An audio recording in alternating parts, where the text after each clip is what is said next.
The idea behind the Key Biscayne Life Enhancement Forum, it piggybacks off of what Ed Stone has started with the active seniors on the Key, and it attempts to create a community that has healthy eating, healthy living, and healthy aging. And we do that through information, education, knowledge.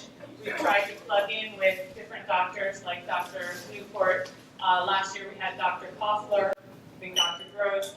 We've had a series of lectures on how we impact our bodies through mental health, emotional health, and the way we eat.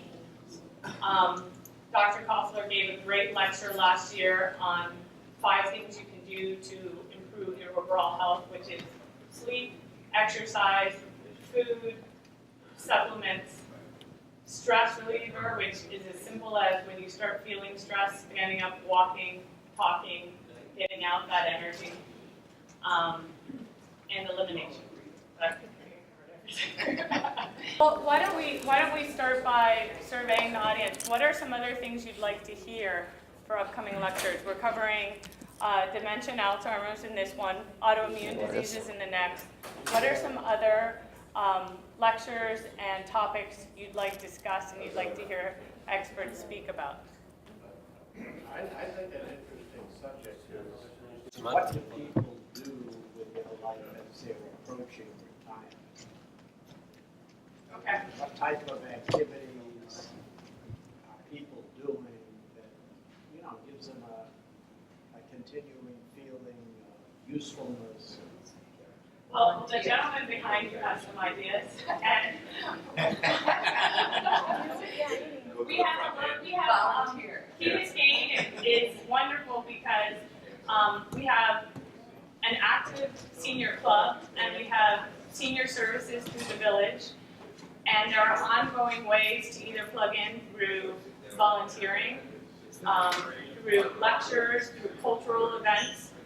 Next week we're having city theater, for example. So we're taking playwrights and plays that usually perform at the Arts Center, and we're bringing them here for you guys at a discounted rate. And there will be Friday and Saturday and Sunday, different things to see. We have monthly beach cleanups. The partnership with the village, the foundation, and Bill Baggs Park offers lots of ways to get involved. We have Biscayne Nature Center at Crandon, which has a number of environmental activities, seagrass tours, adventures, bird watching.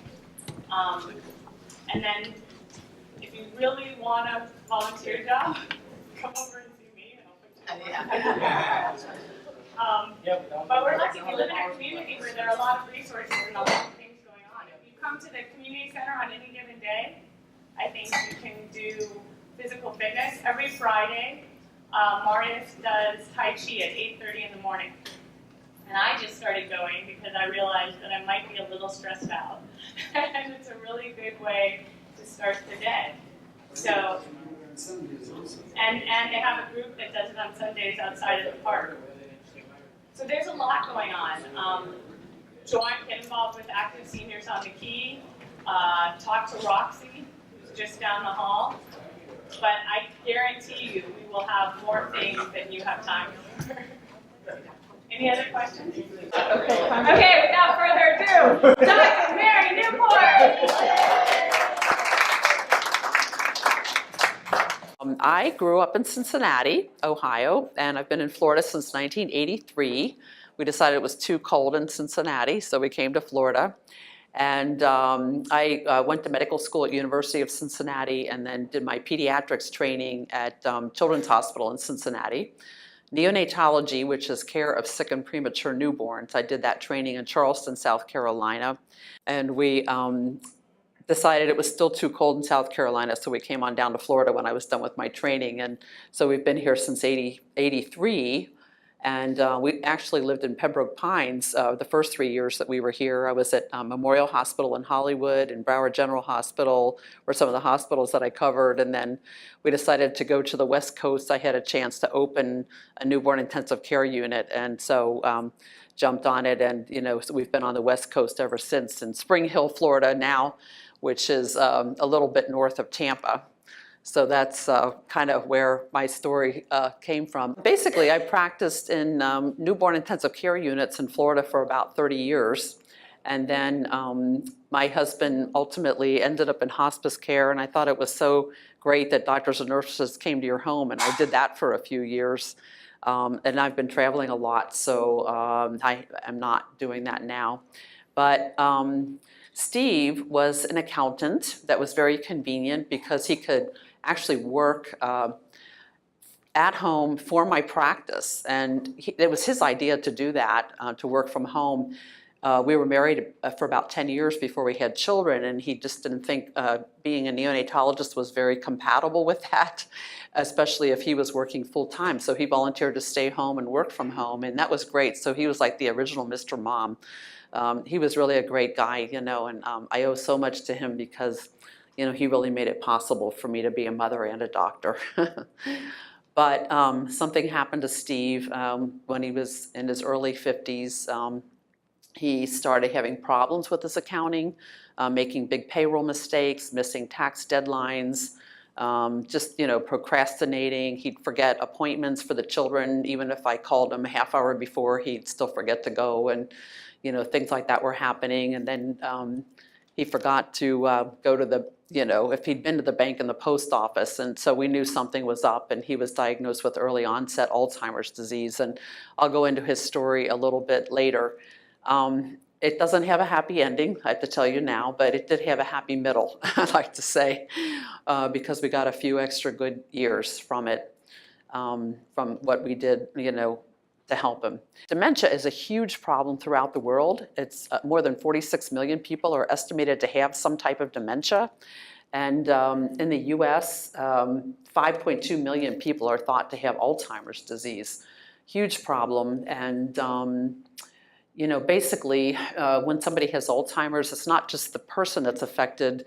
An average of 3 other people are affected. The family members are affected as well. You know, it's, you think of it, your life is almost hijacked on this road, you know, this pathway with this terrible disease. And, you know, caregivers often end up having to give up their job to care for the person. It's a huge financial burden, you know, for the whole family. You know, in our case, you know, we have 2 daughters, and it really, they were teenagers, you know, when he was diagnosed with it, and it really did take a big toll on our family through the whole process.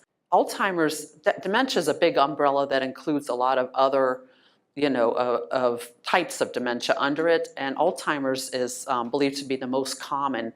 About 60 or 70% of people with dementia have Alzheimer's.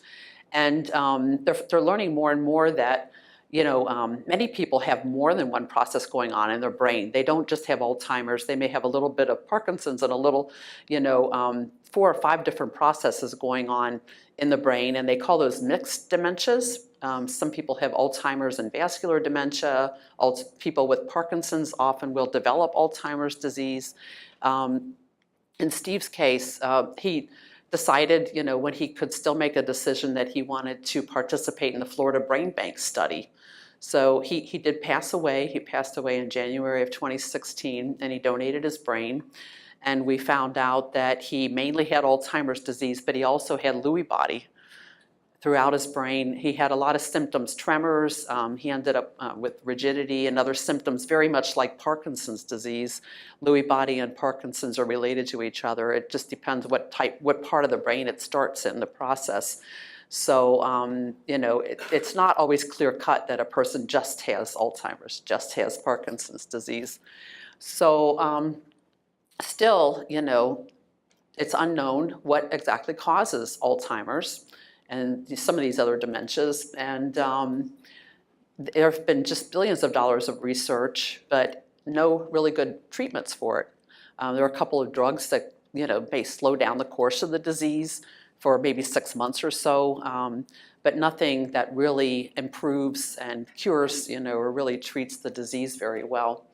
So at a few years ago at one of the Alzheimer's International conferences, there was a speaker that said, because this is mainly at the end of life that this happens, that if something could be found that could prevent the onset of the disease by 5 years, it could cut the numbers in half of people that had Alzheimer's disease. So, so what we're going to talk about could be one of those things, that might help prevent if it started early enough. What is MCT? We will talk about that in a minute, in a few minutes. Some of the early symptoms of Alzheimer's. Stage 1, there are 7 stages of Alzheimer's. I'm only putting the first 3 here. It just gets worse after that.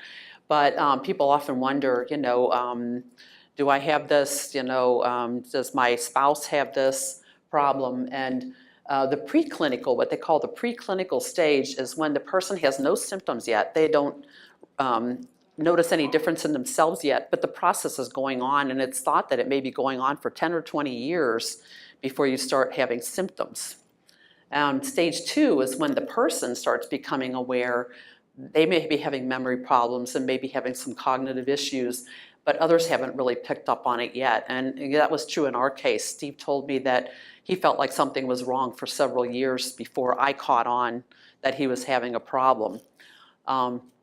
Stage 3 is when the disease becomes more noticeable to others and the testing is no longer normal, and these problems are losing or misplacing valuable objects, trouble finding the right word or name, trouble with planning and organizing, trouble retaining new information, and difficulty carrying out long time tasks. So those are the first 3 stages, and like I said, it just, ultimately, you end up having to be the person completely taken care of in every possible way, is what this disease ends up. So it's just a really horrific journey, I think, for the person and for their families. One of the known treatable causes that might possibly prevent dementia is sleep apnea. A lot of people have sleep apnea. So if somebody is snoring, you hear them stop breathing during the night for a prolonged period of time, that person really should have a sleep study. Somebody that's sleepy a lot in the daytime, maybe having sleep apnea. So a sleep study is a good idea, and treatment with CPAP or some type of oral device can help, keep them breathing and keep their airway open. Sometimes weight loss can help with that problem. So that's one of the treatable things. Another is high blood pressure. So many of the same factors that contribute to heart disease and high blood pressure are thought now to contribute to even Alzheimer's type dementia. It's kind of well known, vascular dementia, where blood vessels are affected, but also Alzheimer's disease. And so controlling blood pressure and inflammation in the blood vessels, which is very common in people that have high blood pressure, could help reduce the risk of dementia. So I got to attend the Alzheimer's International Conference in London, this past summer, and they had over 5,000 researchers there, hundreds of talks available to go to. And the only news that I saw come out of it was actually a nutrition-related news. And up until then, they hadn't really recognized nutrition. They're really pharmaceutically oriented, I would say. But the one thing that came out in their news, their breaking news, was that there was a study in which a combination of the Mediterranean and the DASH diet to control blood pressure may help or prevent or slow down dementia. And so, the Mediterranean diet is a very healthy, whole food diet, all different colors of fruits and vegetables, olive oil, nuts, avocados, a very healthy type diet. The DASH diet also is very similar to that. Whole grains are stressed. And then foods that, some other foods that may help lower blood pressure. There's a list there, so foods that are lower in sodium and rich in potassium, calcium, and magnesium. Dairy foods, flaxseed, dark chocolate or cocoa, olive oil, beets, pistachios, pomegranates seem to have an effect on lowering blood pressure. And meditation can reduce blood pressure, reducing stress and increasing blood flow to the brain.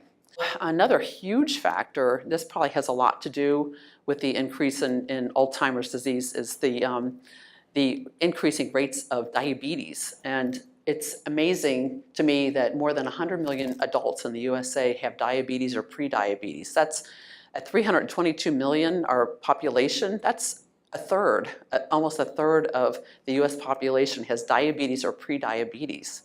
And those numbers have just been steadily rising over the last 30, 40, 50 years.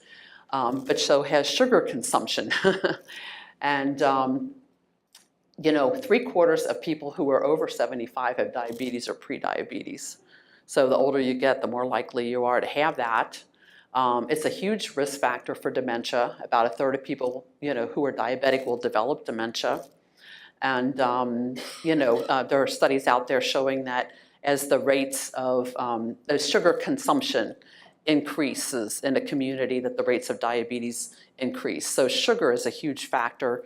And staying away from added sugars in the diet, those soda drinks and sweet drinks and even orange juice. A lot of fruit juices, which are very concentrated. If you buy them off the shelf, a lot of time they even have added sugar to those. Reducing sugar in the diet and avoiding diabetes could possibly help you avoid dementia. So this is what you see in the brain of somebody with Alzheimer's disease, what are called plaques and tangles. And I won't go too much into that, but in recent years, there have been just really billions of dollars of research around the world trying to find a drug that would reduce or eliminate these plaques in the brain. And they've all been failures. They're, basically none of them have panned out. There was a vaccine that it ended up causing some inflammation in the brain and leakage of fluid from blood vessels in the brain. That one didn't work out. There was another one. My husband was actually in a clinical trial for a drug called semaglutide. And I'll tell you a little bit more about that later, but it turned out that the drug caused accelerated worsening of Alzheimer's disease. It didn't stop it, it had the opposite effect.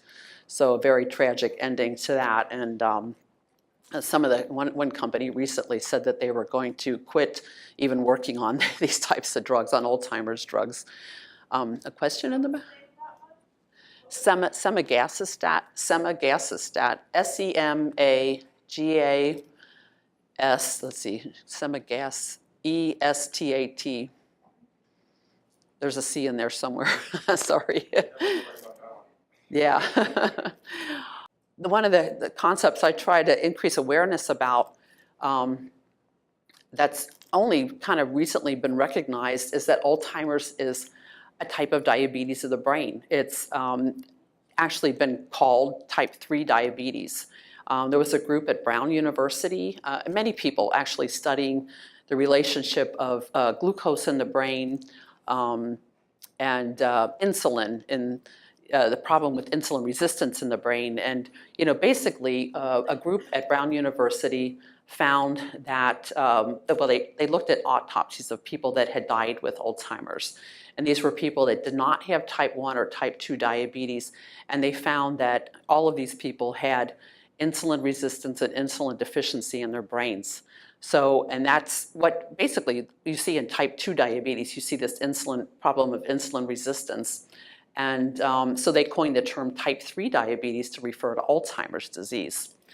And then they did further studies. They published the first one in 2005, the second one in 2008. And they looked at people at all stages of Alzheimer's disease, and they found that it started in a particular area of the brain, this insulin resistance, and that it slowly spread throughout the brain.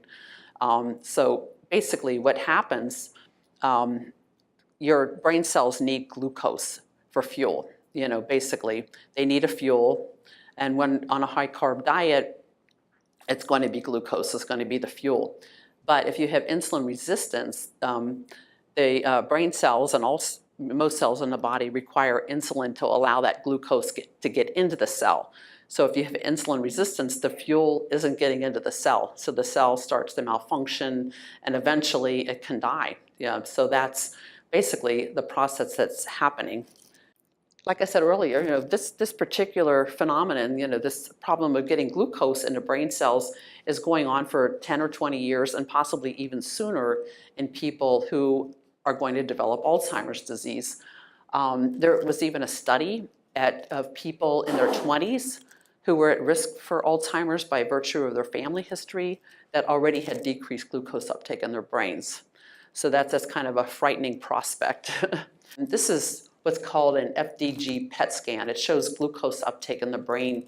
And the yellow and red areas are, this is a normal brain, are areas that have higher uptake of glucose, and the blue areas have lower uptake. And this is an Alzheimer brain, and you can see there's a lot more blue in that Alzheimer's brain, you know, where the glucose just really isn't getting well into the brain, certain areas of the brain. You know, we tend to eat a higher carbohydrate diet. You know, that's just the way it is these days. And so glucose is the predominant fuel for the cells in the brain. But our ancestors and even people in the world today go through periods of feast and famine. You know, they have times when they don't have so much food. And what happens, you use up the glucose that's stored in your body within 24 to 48 hours. And then you would start breaking down fat if you're not getting any food. And the fat releases fatty acids, and the muscle, the heart, other organs can use fatty acids, but they don't cross very well into the brain. And so the brain needs a source of fuel. The brain is, it's like 2% of our weight, but it needs 20 or 25% of the calories that we use. It's very complex, requires a great deal of energy.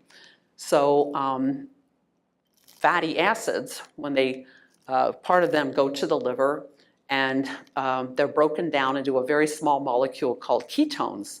And ketones become an alternative fuel for the brain during fasting and starvation. So this just kind of illustrates, you know, that the heart actually prefers fatty acids, does well with fatty acids. The liver, the muscles can use fatty acids, the brain doesn't. The muscle, the heart, and the brain can use ketones, but the liver doesn't. The liver is where ketones are mainly made.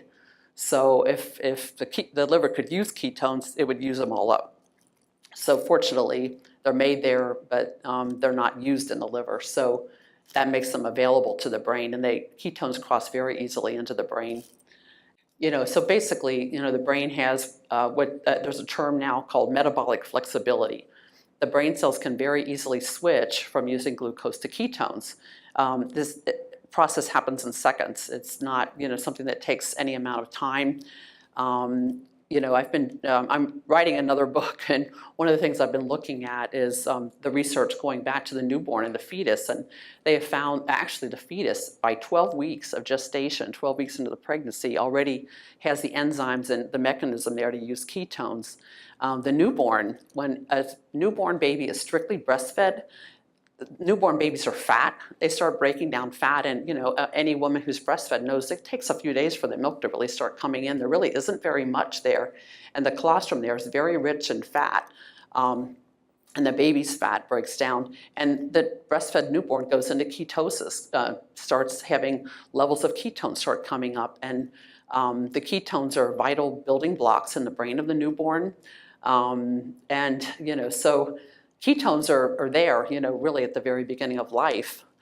They've gotten a bad rap. We'll talk about the worries about diabetic ketoacidosis a little bit later, because that's one thing that comes up a lot, especially if you talk to physicians or nurses about it. The question then with Alzheimer's becomes, could ketones help bypass this problem of getting glucose into brain cells, you know, since it's an alternative fuel for the brain? Dr. Richard Beech he's now 82 years old, still working at the NIH. They keep trying to make him retire, but he refuses. And he's been working on ketones, really studying them completely, you know, concentrating on those since the early 1990s. He wanted to find out what they do, and there were some hints out there that they might have some therapeutic, beneficial type uses. So he wanted to start studying that. And one of his landmark studies, as far as I'm concerned, was published around 2000. And basically what they did, they took cultures of brain cells. Some of them they subjected to a substance that would cause Alzheimer's, effects of Alzheimer's on the neurons. Another, a substance that causes Parkinson's disease.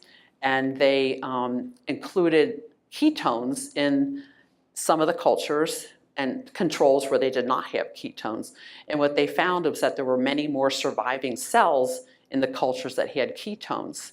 So in 2001, there were a flurry of hypothesis papers that he and others who were interested in the field came out with, suggesting that it might possibly help treat Alzheimer's disease and other conditions, Alzheimer's, Parkinson's, ALS, multiple sclerosis, even congestive heart failure. The heart responds very well to ketones, that type of thing. More recently, there's a Dr. Stephen Cunnane, a PhD in Canada, and he has been doing glucose and ketone PET scans of people who are normal, healthy adults, versus people with Alzheimer's disease. And what he has found, he's confirmed, which they already knew, that there are areas of the brain that have decreased glucose uptake in Alzheimer's. However, ketone uptake is normal throughout the brain, including the areas affected by Alzheimer's. So, and he's not really the first. This is probably the most sensitive method that's been used so far. I found 2 other studies, using different methods earlier on, and all 3 of these different researchers using different methods have been able to show that ketones are taken up normally in the brain of people with Alzheimer's disease. Basically, when you have a fuel coming into the brain, this is the simplest diagram I could possibly come up with. Your cells need a fuel to create an energy called ATP. ATP basically allows all the functions in virtually every cell in the body to take place. So I think of it, when you contract your muscle, you make a muscle, every single muscle fiber needs ATP to do that, and it needs ATP again to relax, and that's just one type of cell in the body. Basically all of your cells need ATP. So in order to make ATP, you need a fuel that goes through a whole series of chemical reactions. It's just an elaborate process that ends up at the end making ATP. So glucose in this high carbohydrate diet that we usually eat, glucose is the predominant fuel. Ketones come into the very same chemical pathway, but about 6 chemical reactions downstream from that. They just go right into what's called the TCA cycle to create ATP. So it's kind of a neat little trick. Glucose can't get into the cell because of this problem with insulin resistance, but ketones don't need insulin to get in the cell. It's a completely different mechanism that apparently isn't affected in Alzheimer's disease. So, it can create and help the cell make ATP and carry out its functions. The next question becomes, could ketones from MCT oil provide alternative fuel for the brain in Alzheimer's disease? Sorry, what is MCT? It's medium chain triglyceride oil. So now I'm going to talk more about that. So this is Steve, my husband, and he had early onset Alzheimer's with his first symptoms appearing around 2001, and he was officially diagnosed in 2004. He got to the point where he couldn't read a map. He would spend endless hours in his garage looking for something, and he couldn't remember what it even was. It was just a nightmare. So he was officially diagnosed at 54 years old with Alzheimer's. There was a test called the mini mental status exam, 30-point test, very much similar to the one that our President Trump took recently that was in the news. It's an easy test. I mean, you're a neurologist, right? It's an easy test. It's anyway. Yeah. So it's a 30-point test, and if you're normal, you'll get 30 points, maybe 29. You might screw up one question. But Steve, the first time he had this test, he was 53 years old, and his score was 23 out of 30. So, and he had all kinds of testing, blood work to rule out things that can cause memory impairment. He had an MRI. And an EEG and different things like that. And his neurologist felt that he had dementia. He wasn't sure if it was Alzheimer's yet, but when we came back 6 months later and he continued to deteriorate, he said, he was fairly sure that it was Alzheimer's. And then we got a second opinion from the Johnny Bird Institute, Alzheimer Institute in Tampa, and they agreed that he most likely had Alzheimer's. So he was officially diagnosed in 2004. So fast forward to age 58, 2008. So now he's at the point where he could not, he was somebody that was on a computer all day. He couldn't even remember how to turn it on. Couldn't use a calculator, couldn't do simple math, couldn't write out a sentence. He could barely spell the shortest little words. He couldn't finish sentences. He didn't recognize, he couldn't come up with the names of a lot of our relatives. He also had some physical symptoms. And we found out that he also, besides Alzheimer's, had Lewy body disease. So some of these other symptoms factor into that. But he would walk very slowly. He couldn't pick up his feet and run. His hand and his jaw would tremor when he was talking. His hand would tremor when he tried to eat. He was very easily distracted. I don't know how many of you have a Dyson vacuum cleaner, but he took it all apart one day. I came home and it's all scattered all through the garage, and the canister was missing, and things like that were happening. He would, instead of cutting the grass, he'd take his tractor apart and the pieces would go missing. And he was very depressed, and he knew he had Alzheimer's. He knew he had dementia. He was very aware of what he used to be able to do and what he couldn't do, and it was very depressing to him. And also his personality was fading. And people with Alzheimer's, some people say they have kind of a dead look. They have a flat look, So we were always looking for clinical trials, and there just really were few and far between. And he couldn't qualify because he had a history of depression for a while. We couldn't get him into a study. But then along came two studies. One was a vaccine that I talked about earlier. The other one was semaglutide. And this was hope for us. We thought, oh, finally, there's something that might be able to help him. And so we were trying to get him into these clinical trials. And I scheduled him for screenings 2 days in a row. It was two different places, one in Tampa, one in St. Petersburg, Florida. And the night before the first screening, I thought, I'm going to get on the internet and look at the risks and benefits just in case he gets accepted, into both studies. We have to pick one. And I happened on a press release about new medical food that had done some studies, and they had found that nearly half of the people with Alzheimer's that took it had improvement in their memory and cognition. And this is not something you ever hear about Alzheimer's treatments. So I had to find out more. So I found their patent application, free patents online. You can get any US patent application. And it had this whole explanation that I wasn't aware of at the time about diabetes of the brain and the insulin resistance and the problem of getting glucose into the brain and the possibility that ketones could be used as an alternative fuel. And this medical food, it turned out, was MCT oil, medium chain triglyceride oil. Dr. Veatch had published that study about the neurons surviving with the ketones. And Dr. Sam Henderson is another PhD who started to think, what about using MCT oil? When you consume medium chain triglyceride oil, your liver converts part of it to ketones. So this is a neat little food trick, that if you eat the oil, you can create, maybe this could help people with Alzheimer's disease by converting, to ketones and providing ketones to the brain. Medium chain triglycerides are, triglycerides are fats, they're fatty acids. They have chains of carbons, the little red here, and then they have hydrogens and oxygens attached to them. And basically, medium chains are relatively short fatty acids. Diesel fuel is like a really, really long fatty acid. But when you consume the medium chain triglycerides, also called MCT oil, your liver will convert part of it to ketones, and those easily cross the blood-brain barrier. So I was familiar with this because I'm a neonatologist, and I always wonder how many times, what was the chance that I would have recognized this if I wasn't a neonatologist? We used to add it in the early 1980s and late 70s to the feedings of our extremely premature newborns. So these are babies under 2 pounds.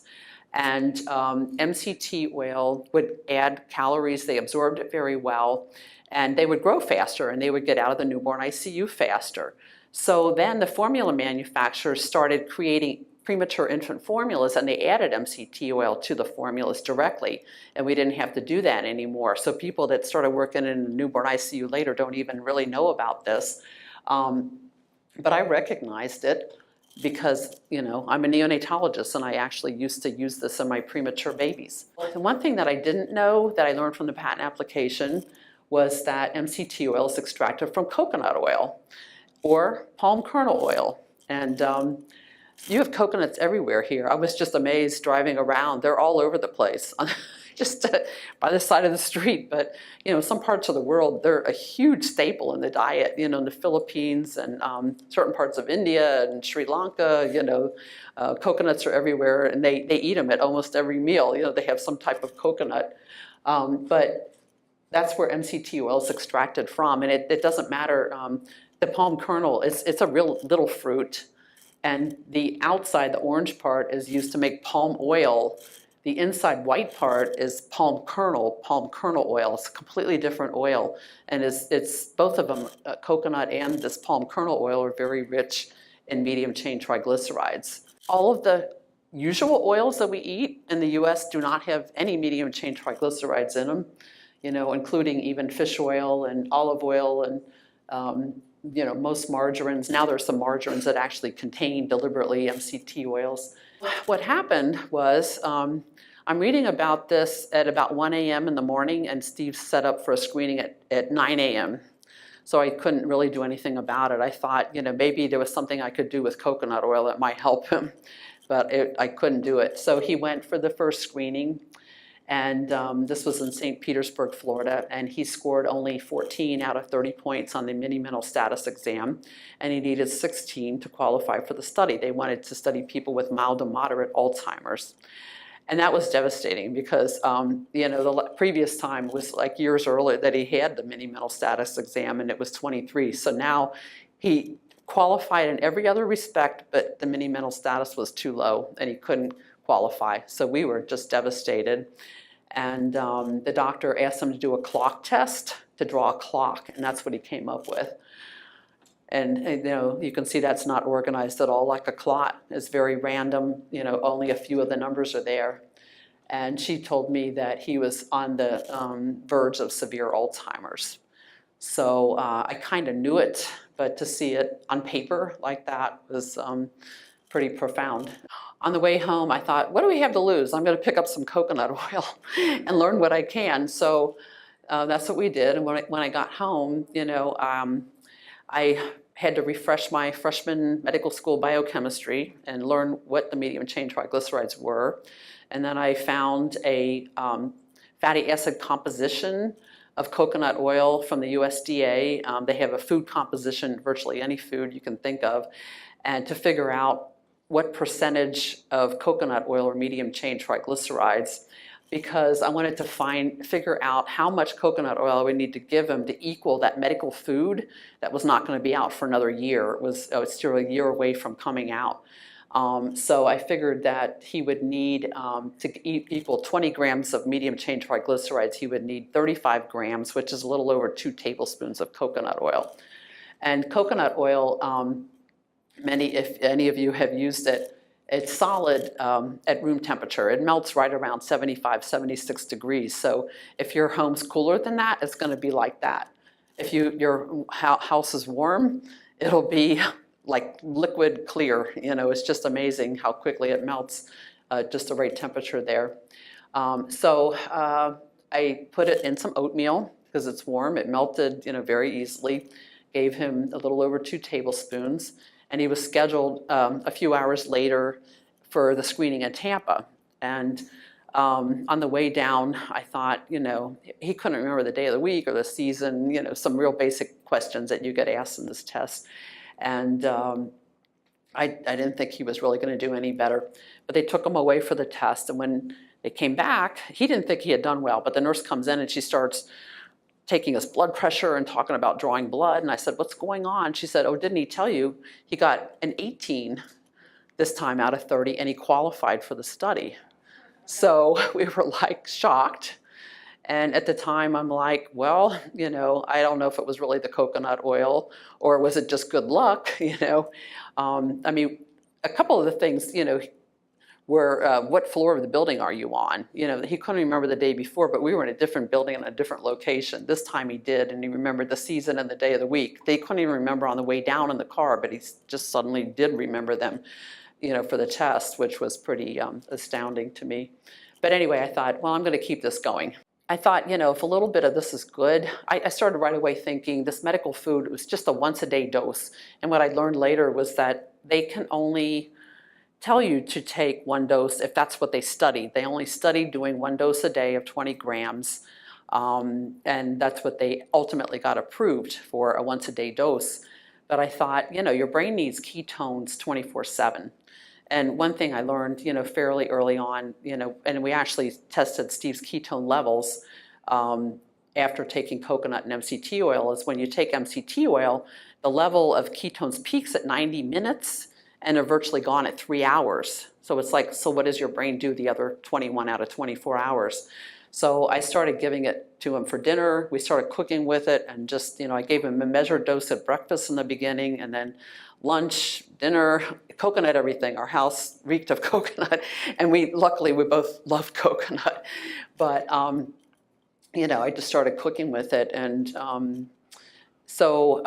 and then, you know, I soon found out that I could get MCT oil online, over the counter, and that even some fitness, you know, health food stores that catered to bodybuilders. Bodybuilders have used it for 40 or 50 years.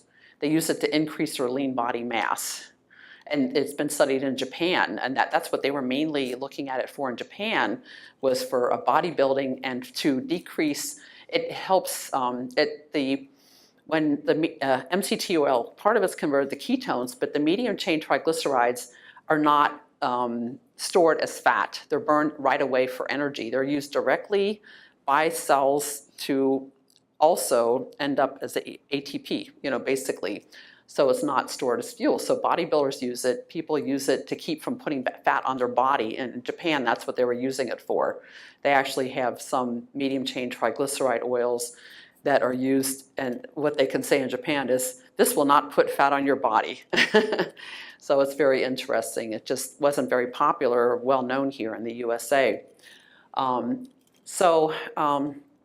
I started, you know, right away giving Steve a lot of coconut oil, and then eventually adding MCT oil.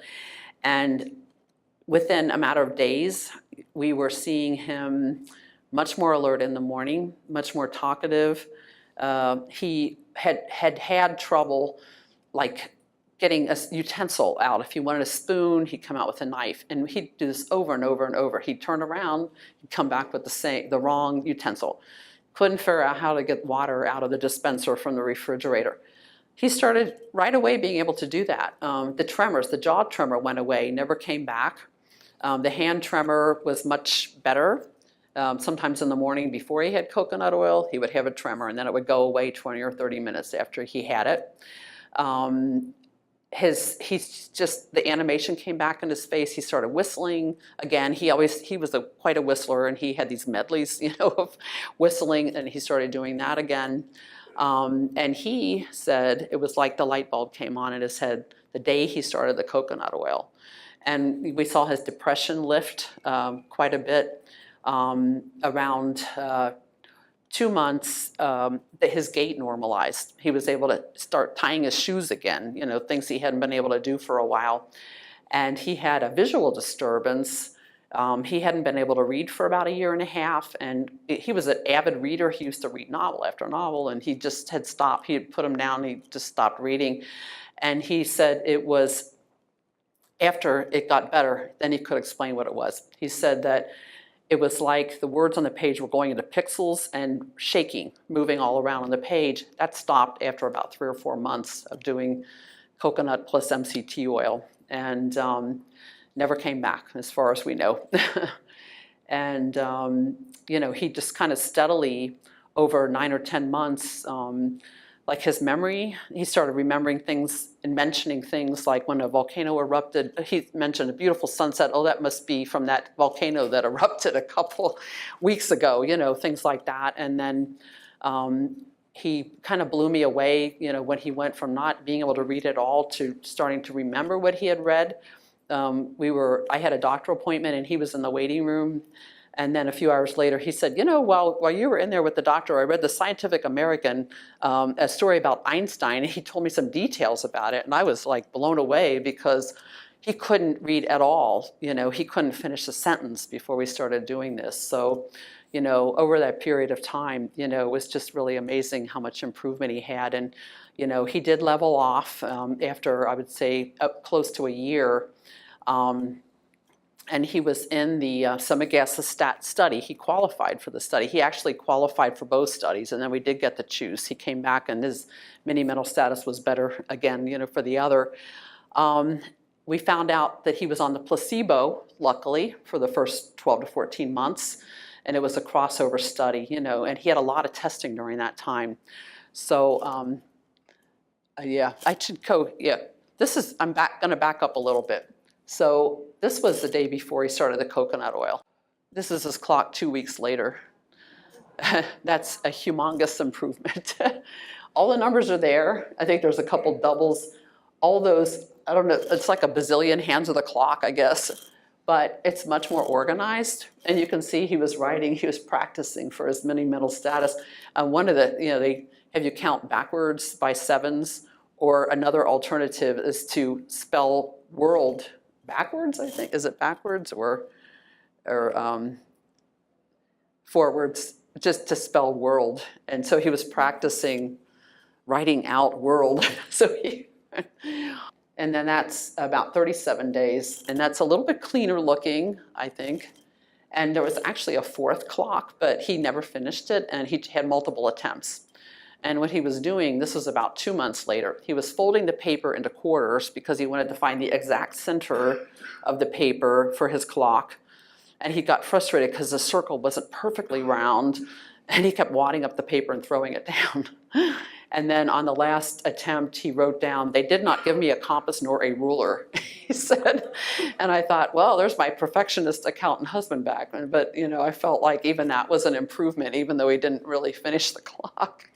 Yeah, so there the three clocks are together, and all the things I was telling you about. He started recognizing family members. You know, this was a year after he had not been able to recognize them. He was able to recognize some of our nieces and brother-in-laws by name and other things like that. He resumed doing yard work, housework. He wanted a job so badly, and he worked as a volunteer at the hospital I worked at. He worked in the warehouse.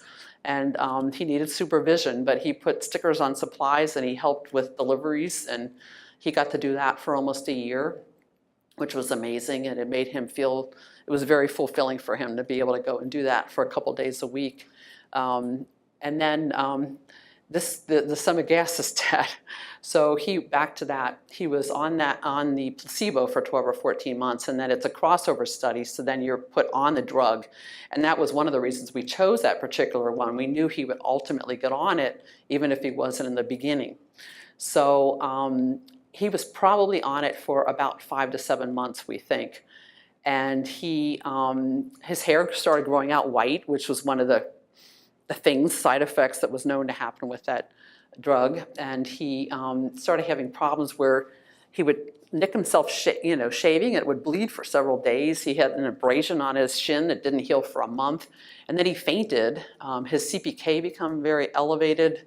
And we decided to pull him out of the study. And being a doctor, they were kind of telling me things that they shouldn't have probably. And they said, you know, none of the other people that we think are on this because of the hair color change, they've all gotten worse over the last year.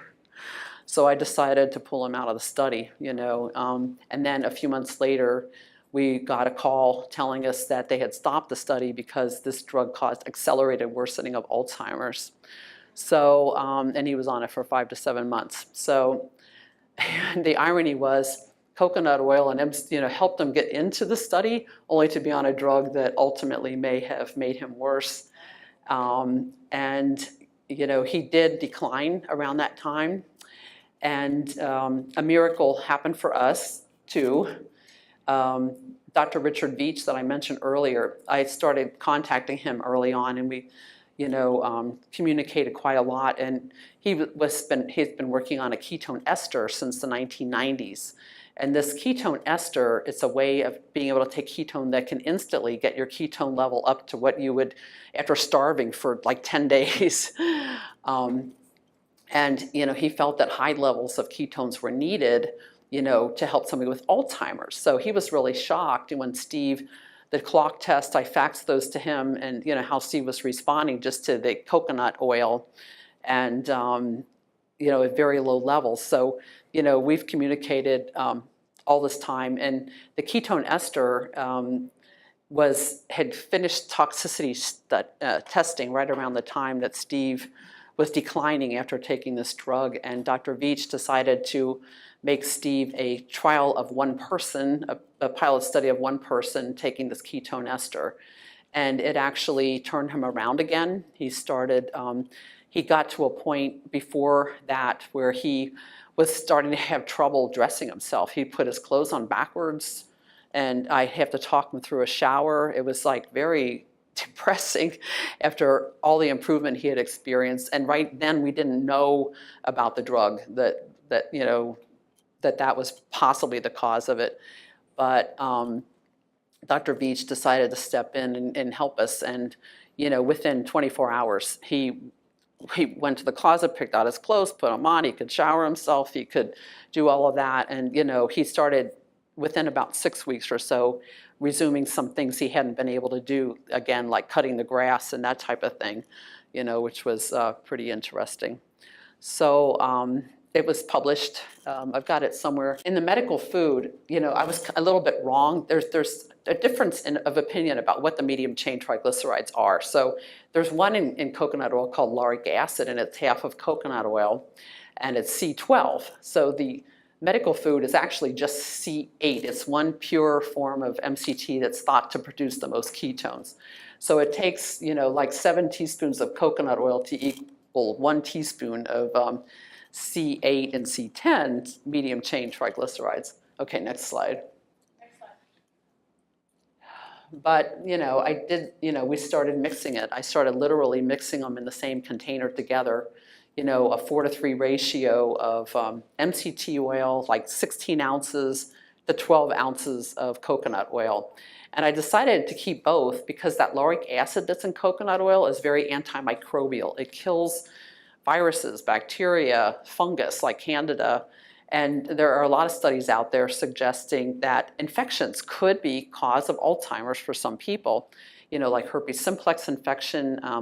People with Lyme's disease, they'll get symptoms very much like Alzheimer's. And if they're treated, it's hard to diagnose, it's hard to treat. But, some people, I've talked to people who had what they thought was Alzheimer's disease, and when they're treated, found out they have Lyme's and they're treated for it, that they improve and they get better again.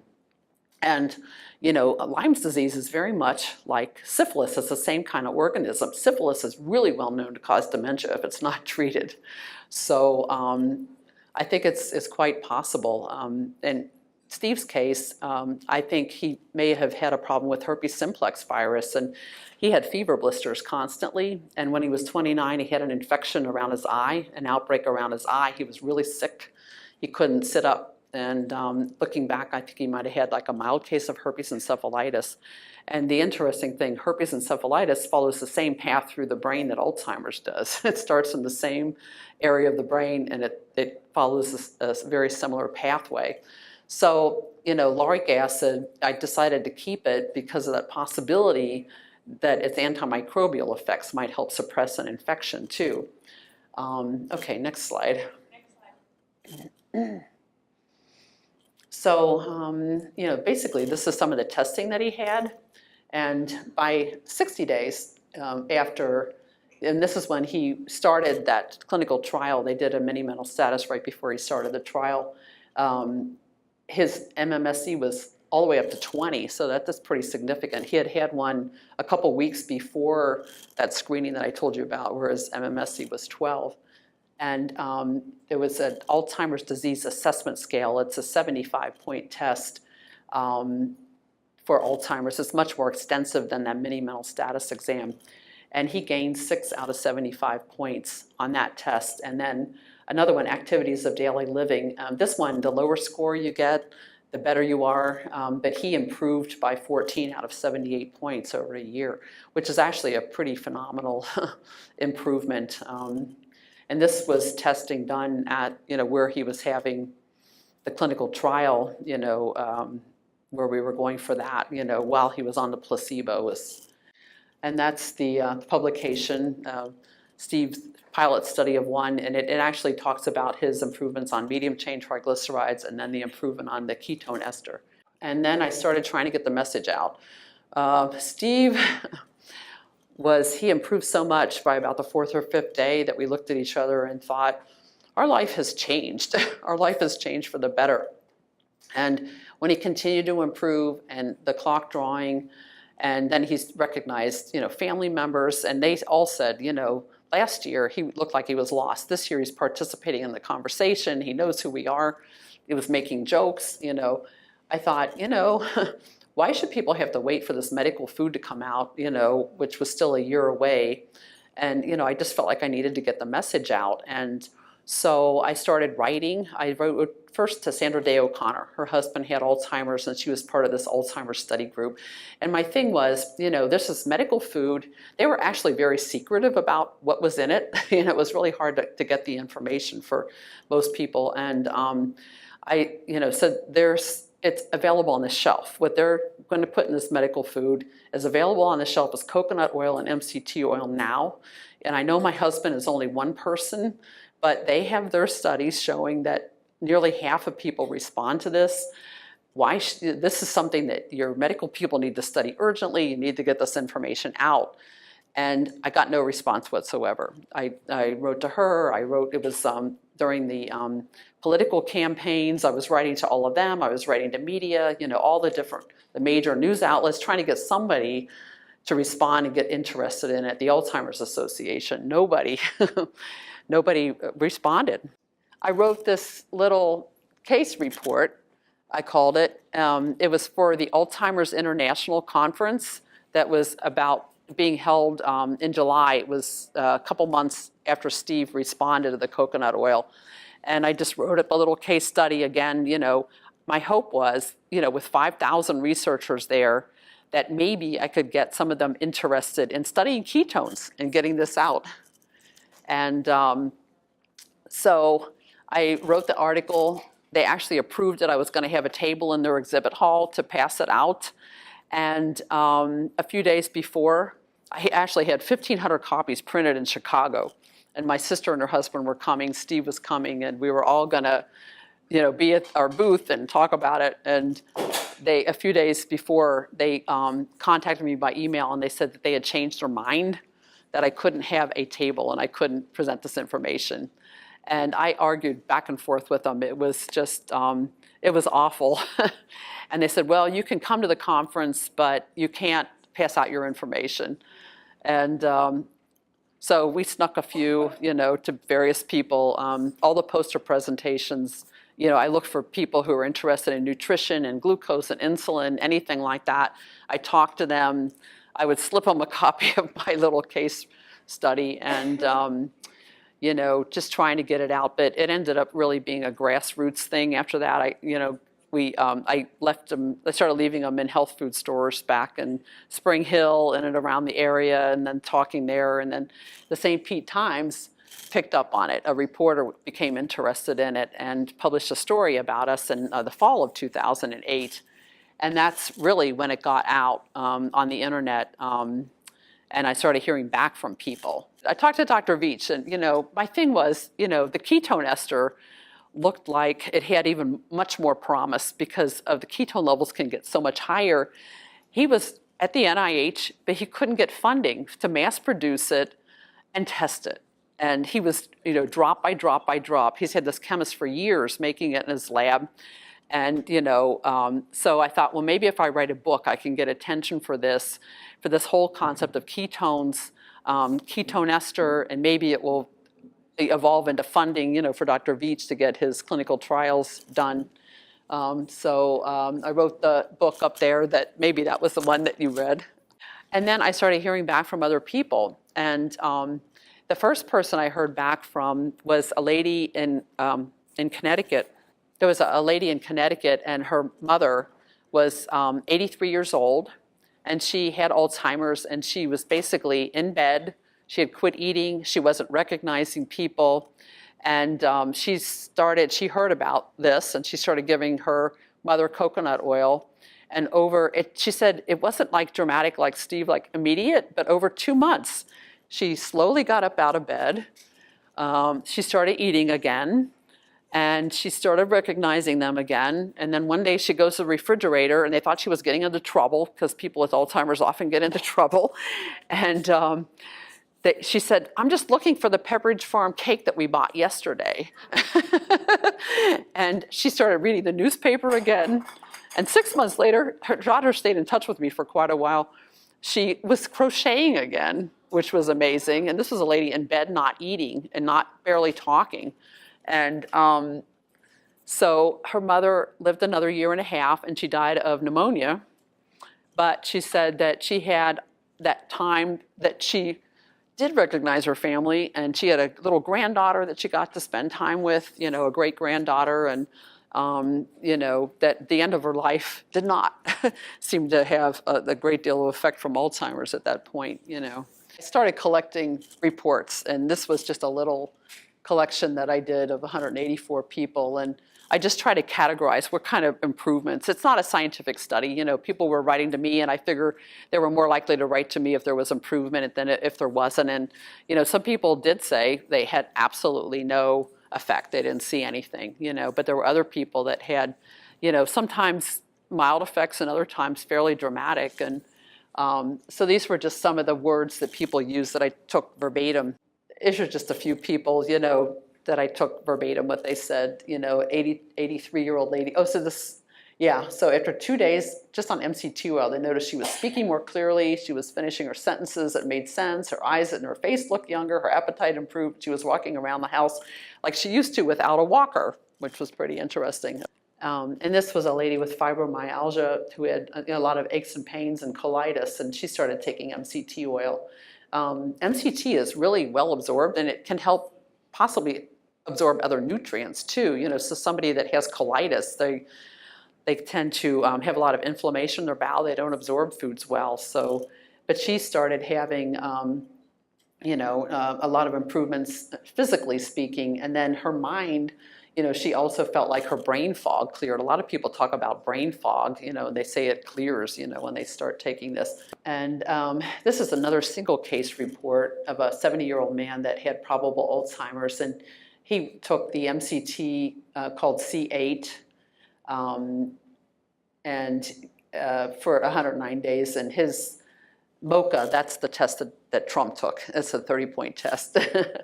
That it increased from 24 to 28 out of 30 points and considered normal. And his mini-mental status increased from 23 to 28 and considered normal. And his FDG PET, which is the glucose uptake in the brain, that was stable over time.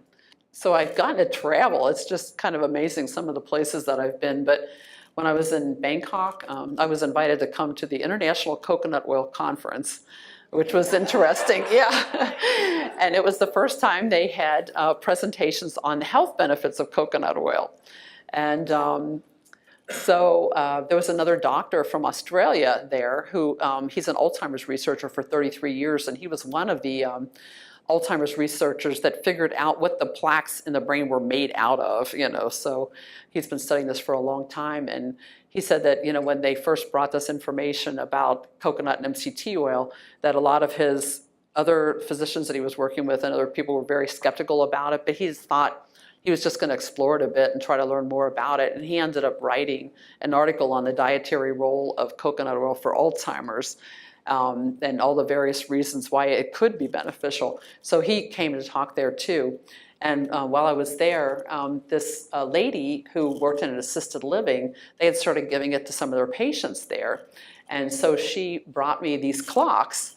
And this man, he was an engineer. And she figures that's why he drew so many numbers in his clock, so many more than there really should be. And then after he started taking, this is before taking the MCT oil, and then after, it just became a nice normal clock.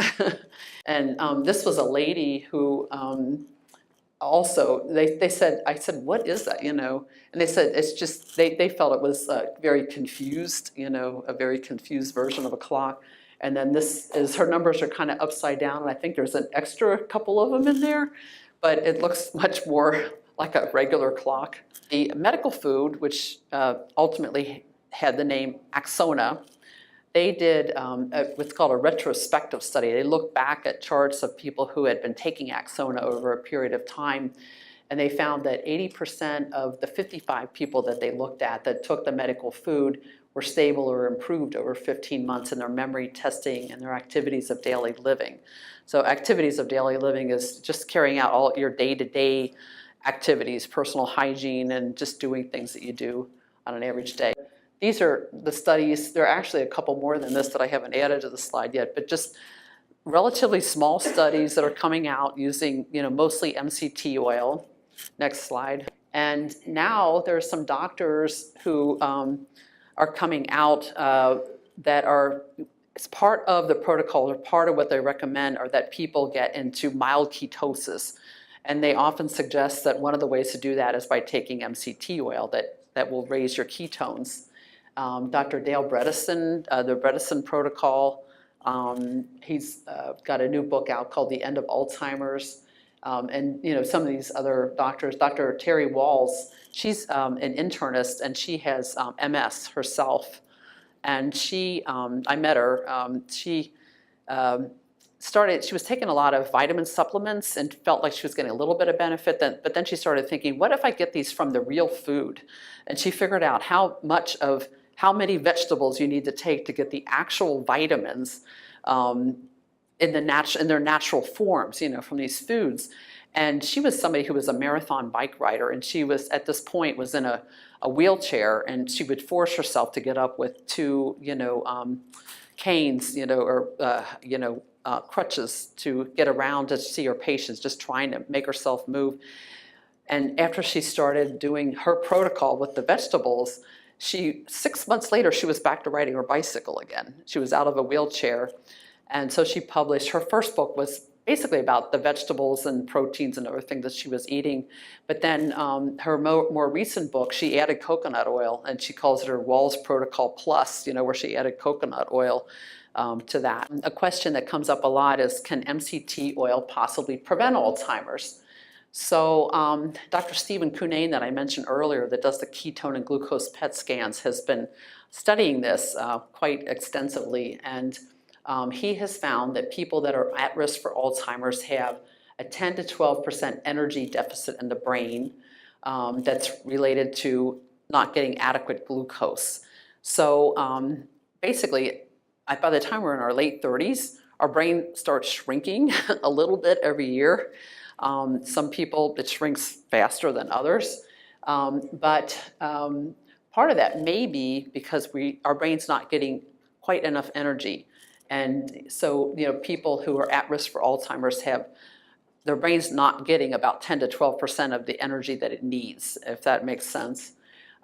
So he has been able to figure out that that MCT oil can fill in that gap, that it can create a high enough ketone level to provide the brain with somewhere between 5 to 12% of its energy needs, depending on how much you take. He presented this at that conference in London, the Alzheimer's International Conference.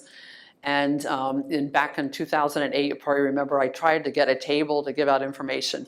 Finally, this was 9 years later. They had the first ever session on ketones for Alzheimer's disease at the Alzheimer's International Conference in London. And Dr. Cunnane got to present his information. And basically, what this shows is that, a young, normal person will have, their brain gets 100% of the energy that it needs. And actually, 3% of that energy comes from ketones. So there's fatty acids that your brain breaks down into ketones, and apparently to use for energy. And a normal older adult, 7% deficit in energy, not quite getting enough energy to the brain. Somebody with mild cognitive impairment, so that's somebody who is at risk for Alzheimer's. There's a fair likelihood they may go on to develop Alzheimer's. They're having memory problems and that type of thing. They have an 8 to 9% deficit. And then what he's found is if they take 30 grams, which is 2 tablespoons of MCT oil a day, they can correct about 3 to 5% of the energy deficit in the brain. This is somebody with mild cognitive impairment. And 45 grams, which is 3 tablespoons a day, will completely fill in the energy gap. You can supply the energy to the brain. So, he's doing work now. He's doing a study with Alzheimer's disease too. That's going to be a 6-month study, of using MCT oil, and they're going to look at the ketone and glucose uptake in the brain, but also look at cognitive, functioning over that period of time. Funded by the Alzheimer's Association. Diabetic ketoacidosis. This is something that comes up a lot. We were all taught in medical school that ketones are harmful. It's in a lot of medical textbooks. I remembered, when I read about in the patent application, I remembered, about ketones and starvation, that your, fats start, breaking down, making ketones, and that the brain can use it as energy. But mostly we were taught that it was harmful. And that's because there is a situation called diabetic ketoacidosis. It's mostly people with type 1 diabetes, that they are not making any insulin, and the blood sugar will get extremely high. And if they do not get insulin, they will start breaking down fat, and ketones will just come pouring out, and their levels will get extremely high. And they do get very acidotic. Their blood gets very acidic, and it can shut everything down. Basically, you can die from that if you don't get insulin. And people did used to die before insulin was around. So levels of ketones that you get are, relatively speaking, they'll get up to 20 or 25 millimoles, which is extremely high. Coconut oil, MCT oil, we're talking a tiny fraction of that. And your body can very easily buffer the acid, from ketones. Your body's constantly buffering things like acids, but at those levels can easily do it. And even, the levels that you get with starvation, which are 2 to 5 millimoles, your body can buffer that. There's a diet called the classic ketogenic diet. It's been around since about 1920, and it was developed basically to help children with epilepsy who were not responding to drugs. They found that an extremely high fat diet, and we're talking 80 to 90% of the calories is fat, and just enough protein to allow them to grow, or for an adult to maintain their muscle mass, and the rest carbohydrate, minuscule amount of carbohydrate in the diet, that about a fourth of them would completely stop having seizures after they were on this diet for 4 or 5 days, and probably another 50% would have a reduction in their seizures. They would have fewer seizures. So this has been around since 1920, and then when anticonvulsants came along, that kind of went by the wayside, on the back burner. Although Johns Hopkins, they continued researching it and putting children on this diet all that time. But that classic ketogenic diet can get up to levels close to starvation there too. So other things you can do: overnight fast, just not eating for 12 to 14 hours. You can increase your ketone levels to 0.3 to 0.5 millimoles, which is similar to coconut and MCT oil. So that's one way, and that's what some of the doctors that I put on one of the previous slides, that's one way that they suggest to have mild ketosis, to do an overnight fast. Exercise will stimulate. If you have vigorous exercise, about 45 minutes of some kind of vigorous walking, or whatever type of exercise, as long as you don't have a high carb meal before that, you will increase your ketones, and they can stay elevated for 8 or 9 hours after that. And on top of that, Dr. Cunnane, he's doing his ketone PET scans, has found he did a walking program with people with Alzheimer's. These were people with mild Alzheimer's. They would come 3 days a week. They worked up to walking on a treadmill for about 40 minutes, 3 days a week. And at the end of the study, compared to what they found was at the end of the exercise, they had triple the ketone uptake in their brain. So one idea is, what if you had like MCT oil in a meal and had a very low carb meal, prior to that, and then walk on your treadmill and triple your ketone uptake in the brain with, so that's an interesting study that he's thinking about doing. It's not just for Alzheimer's. There are a lot of different diseases, neurologic diseases that have a problem with insulin resistance or decreased glucose into certain neurons and brain cells. And so, these are possible, areas, where that might respond to increasing ketones, including diabetes and prediabetes. If you think about it, with diabetes, there are all this tissue damage, organs that aren't getting glucose into them, the eyes, the kidneys, the skin, and all the complications, with diabetes. And what if you could provide an alternative fuel to those cells? People with diabetes, I think, could benefit from this as well. And inflammation, the other interesting, ketones are this alternative fuel and help create ATP, but they also enter other pathways of metabolism. And one of the things that has been learned recently is that they're very anti-inflammatory. So these are diseases, and a lot of them are the same diseases, but some others are different, where there's a lot of inflammation, and possibly, increasing ketone levels could help reduce inflammation. And then ketones can suppress appetite and help burn fat. When you get your ketone levels elevated, it will lower your blood sugar and your insulin levels, and insulin helps put fat on your body and keep you fat. So if you're a type 2 diabetic, a lot of people with type 2 diabetes are very heavy and they have a terrifically terrible time losing weight, and that's because their insulin levels are very high. So the ketones can help reduce the insulin level and the glucose level and stimulate fat burning. So this is a new trend, a ketogenic diet to lose weight. One of the questions I know will come up, I'll just answer now. How do you use this? So MCT oil, we were just very fortunate with coconut oil that Steve tolerated it right away. 2 tablespoons, he was great. I actually took 2 tablespoons myself that very first day, and I had my gallbladder out, and I had horrible indigestion. But I found that just backing up and increasing it slowly and, is the way to go. So with coconut and MCT oil, if you're not used to using them, I suggest that you start with a half or 1 teaspoon. There's some people that are so sensitive that even 1 teaspoon will give them diarrhea. So just to be aware of that. And that's a problem with Axona, the medical food. About a quarter of people seem to not tolerate it. And so they also recommend starting with a part of a packet and increasing it slowly, for the medical food. But that's what we found works best, is just gradually increasing it.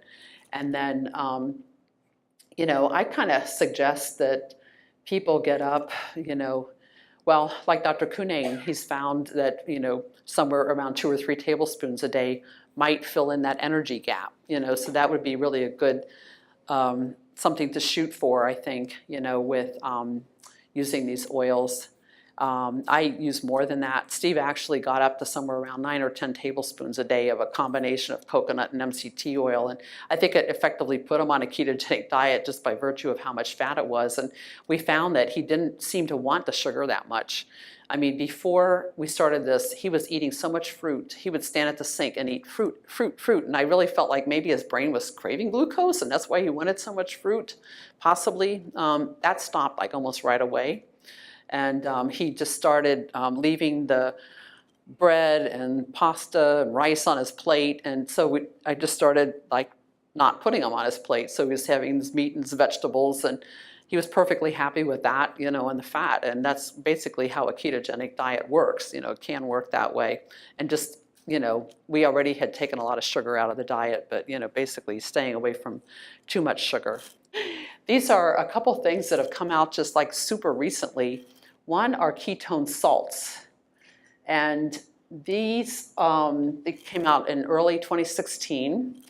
And basically, it's a the ketone, you can't just take the ketone directly. It's too acidic. So it has to be attached to something. So the ketone salts are the ketone beta-hydroxybutyrate attached to sodium, potassium, calcium, and or magnesium. And there are actually some, old studies using the beta-hydroxybutyrate sodium salt. A couple of enzyme deficiency. There was an enzyme deficiency that children improved getting this. They had trouble breaking down or using certain fats. And they responded to this beta-hydroxybutyrate plus sodium. But now this is out on the market, and it's really being marketed for fitness. Fitness, weight loss.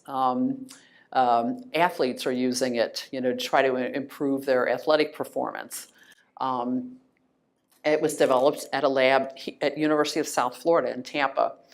Developed and tested there, and this was a lab that's the Office of Navy Research.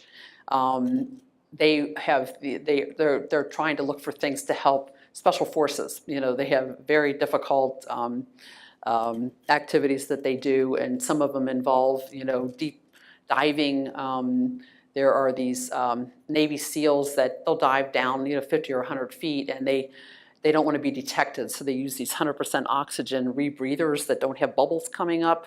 And they can have a seizure after 10 or 15 minutes down. So Dr. Dominic D'Agostino at University of South Florida has gotten grants from the Department of Defense to look at ways of stopping that from happening. So he was looking at ketogenic diet, and then he read about Steve and I in the paper and about the ketone ester and all of that.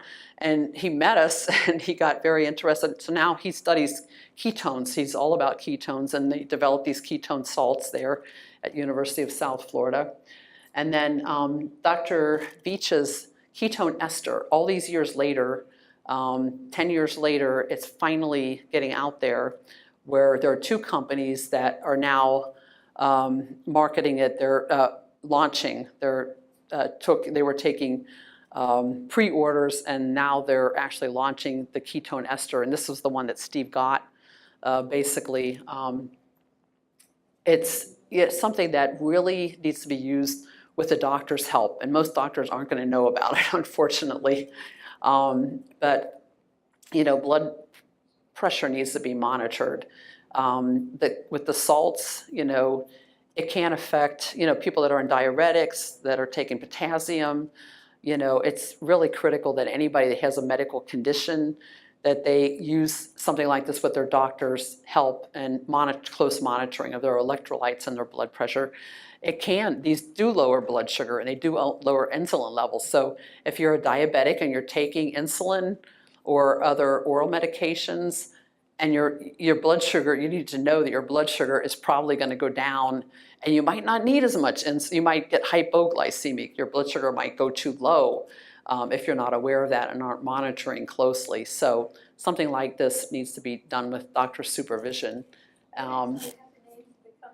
Yeah, so the Prove It, let's see, it was on the previous slide, PRUVIT, they have the ketone salts. It's like a powder form. They have all different flavors of them.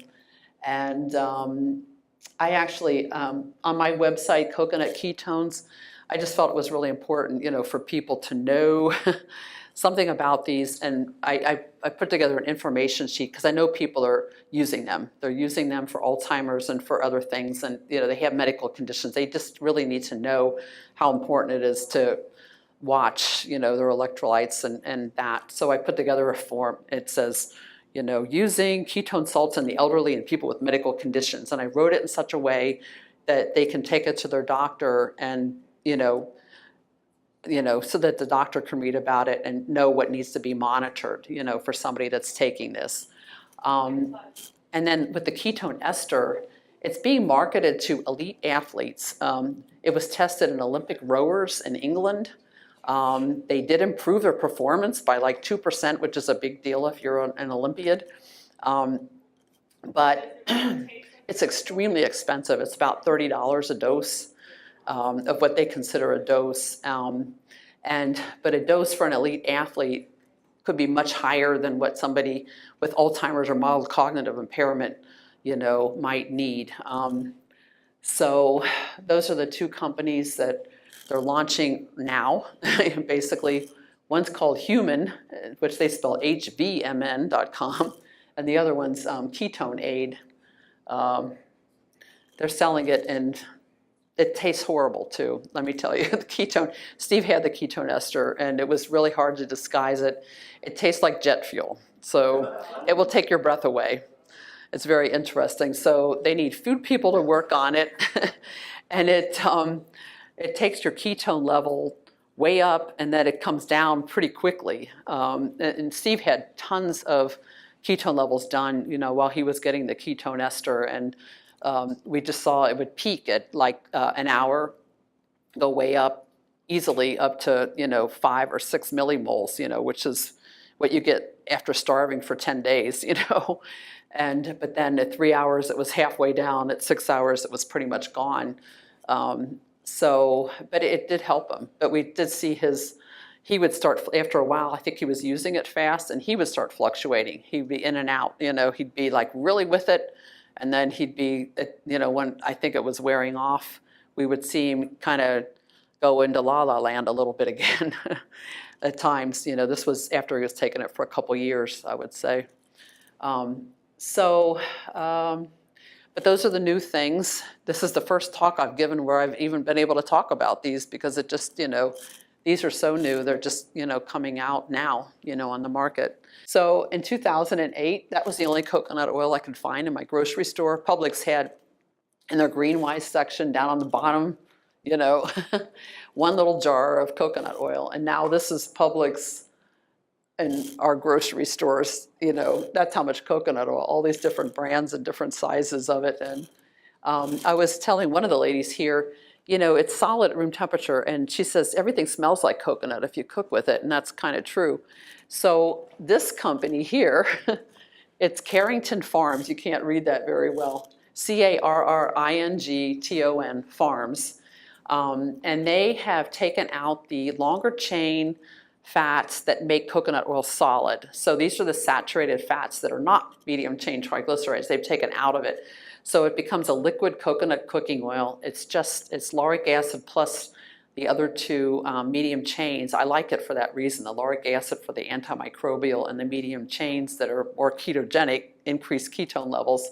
And it's great to cook with. It's liquid coconut cooking oil. And it's Carrington Farms.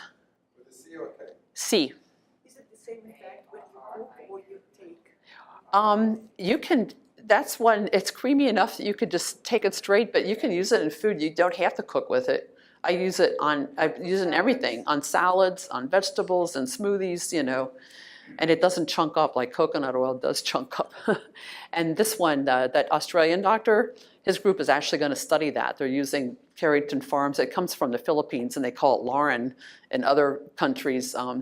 But they're going to use that in a study of Alzheimer's. What is Carrington Farms cooking oil. So I happen to, I use it myself, and I find it very nice to cook with and put in like anything, yogurt, cottage cheese, whatever you like. You don't have to, no, they're stable at room temperature for like 2 years. These things are extremely stable.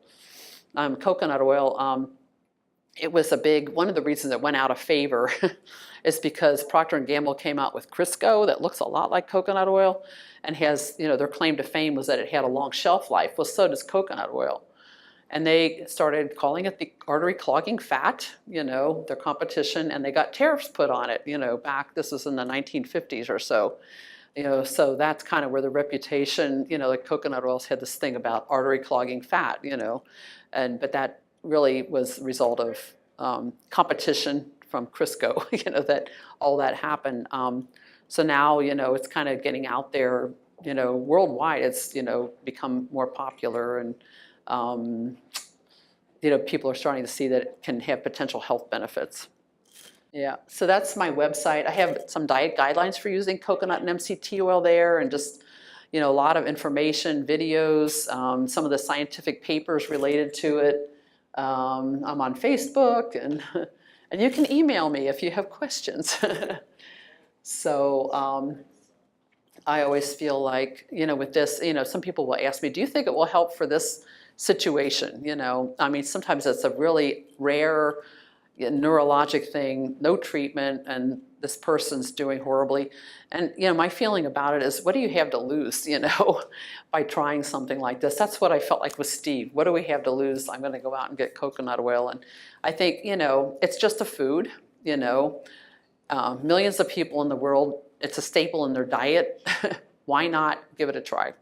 And, you know, I suggest that people maybe try it for 3 months. And if they don't see anything happen after 3 months, then maybe it's not going to work for them. But, you know, on the other hand, maybe it will. Yeah, so like I told you, Steve did lose his battle with Alzheimer's in January of 2016.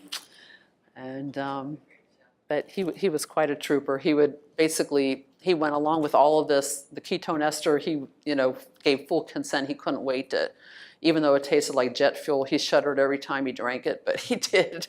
And so, you know, he was really an amazing man and the love of my life. And, you know, I'm hoping that his legacy will, you know, be that, you know, a lot of other people might not have to go through what he went through. You're welcome. You're welcome. Very informative. I appreciate the information, and it's true. It's something that we can incorporate that isn't a drug, a prescription, and something with side effects. It's something that's easy to cook with. Her book is wonderful. If you have questions about the book, we have a few copies at the foundation that we're willing to let out. And any questions? Do you recommend any particular make, doctor? Particular make you recommend? You mean like a brand? Brand? There are so many good. organic? I like organic because, you know, they don't process all the nutrients out of it. It has other vitamins and things in it too, you know, and I just really like organic coconut oil. But some people don't like the fragrance, they don't like the odor, and that, you know, the Carrington Farms would be a good substitute, but there are refined coconut oils where they do take the odor out, and they do some processing of them. But even there are organic refined coconut oil. I've seen this at Costco and at Sam's. They have a big container now for like $16, 54 ounces of it. And that's one way. The ketone effect would be the same no matter what coconut oil you use. In the beginning, he used coconut oil and butter and coconut oil blended with coffee, and then he changed over time to MCT oil. So his product that's out is, and a lot of people do that. Oh, darn, I meant to put a little video. There's a man who was with Parkinson's that was doing bulletproof, but he was using coconut oil and butter. And the video shows him that he's trying to play the guitar, and he gets to a point and he starts having a tremor, and then he goes away, he takes the coconut oil, he comes back and he finishes the song, you know, on the guitar. It's really kind of a cool thing. Could we get a copy of the presentation? Oh, sure. Just, you could download it on your, or Okay. just save it. Yeah, there are a lot of different MCT products now, a whole bunch of them out, and they're all really pretty good, and a lot of them get it from the same, you know, maker of it, and then they put their own label on it. I use one because it's the least expensive that I think is still good quality. Now Sports, NOW, they have a lot of vitamins, but they're Sports MCT oil, NOW.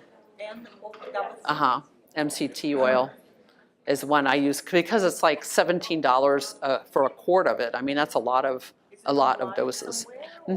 Yeah, on Amazon has it for sure. Yeah. Do you think there is something specific about the medium length, the medium chain? Or, I mean, you can get ketotic with any fat. Can you increase Yeah, if you eat enough of it, it's the medium chains. It's because of how quickly they're metabolized, and the ketone levels increase quickly. You know, from C8 and C10, and Lauric a little, you know, less than that. the others, you know, like even C16 and C18 are ketogenic. They ultimately could break down to ketones, but much, much, much slower and lower levels. I was Yeah. thinking it might actually lead to a more smooth response because they take longer, but then they stay around. Yeah, yeah. And so the ketogenic diet for epilepsy, there's a modification of it called the MCT oil modified ketogenic diet, and they use 60% of the fat as MCT oil, and they find that they can eat a little more carbs with that, but it helps keep it sustained, because if you're on a pure ketogenic diet, you know, 80-90% fat, not MCTs, there's something called the birthday syndrome. They, you know, the child's birthday, and oh, let them have a piece of cake. They'll have cake immediately out of ketosis. The ketones go boom, and they have a seizure.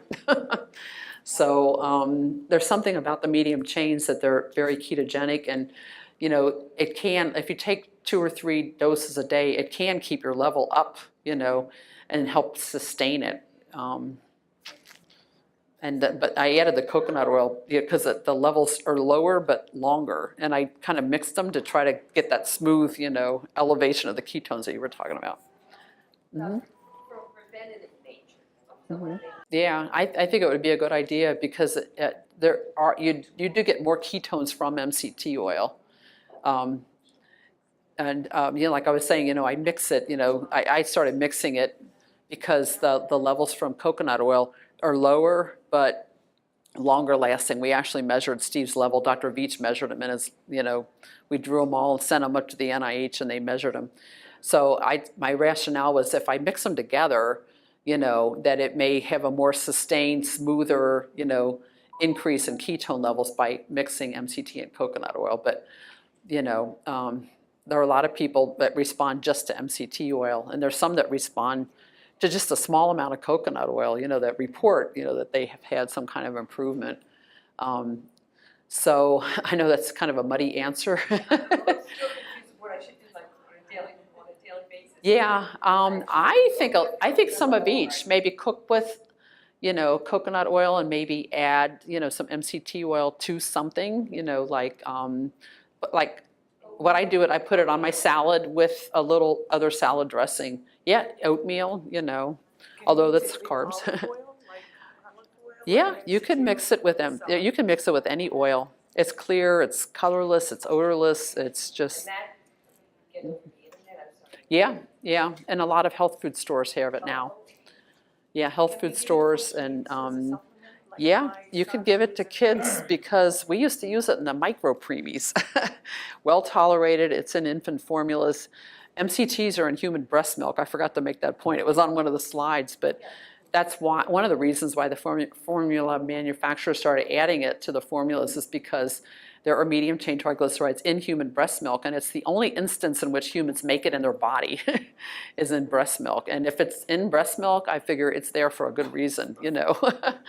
So, and if it's safe for a newborn and a micropreemie, I think it would be safe for an older child too. You mentioned that it increases cognitive abilities, and I think about the Energy. People, I mean, it is energy. It helps create actual energy.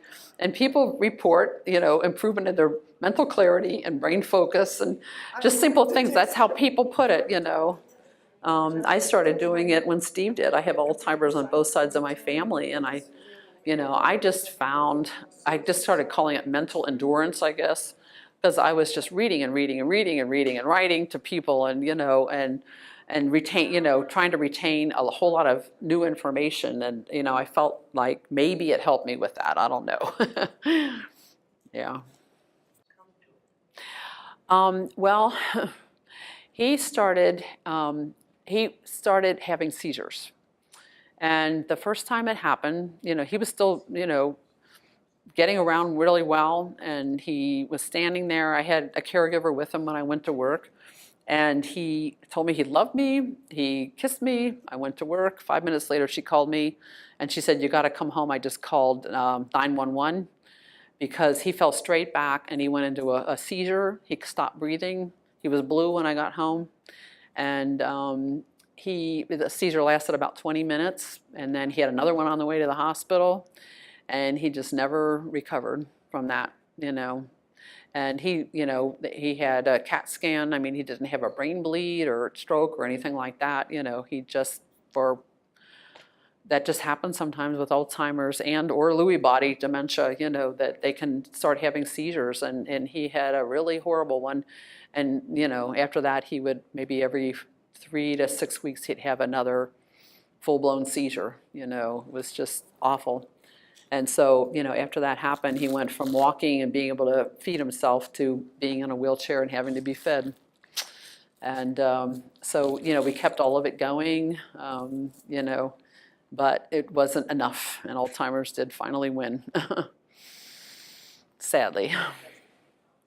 Yes? I have a question regarding statins. That's a loaded question.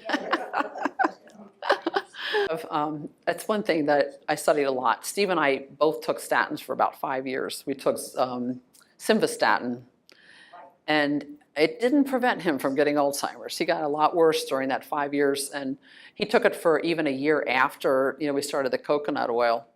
And then, you know, as I read more and more and more about it, you know, I thought, why is he on this, you know?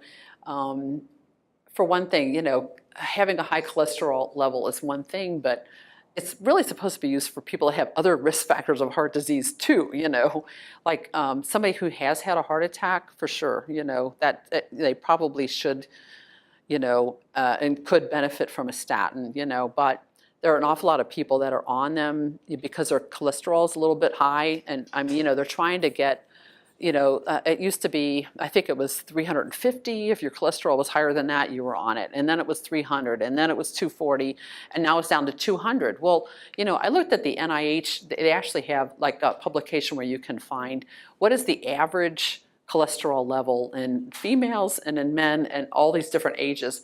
And it's around 225 is the average, just people who aren't taking statins. And it's like, why are we trying to get it below 200, you know, when well over half the people have levels, you know, that are 225 or higher, you know?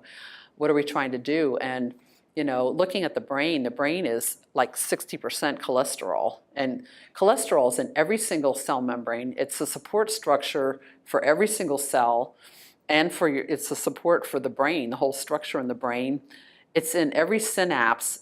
It has to, every time one neuron communicates with another neuron, it needs cholesterol to do that, you know.